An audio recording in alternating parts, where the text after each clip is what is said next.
ये शेर खुर्रम भाई और तमाम सुनने वालों की नज़र।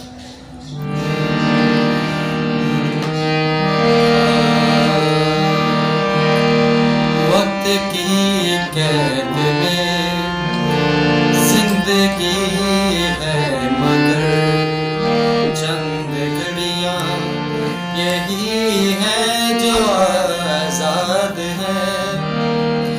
इनको खो कर मेरी जाने जा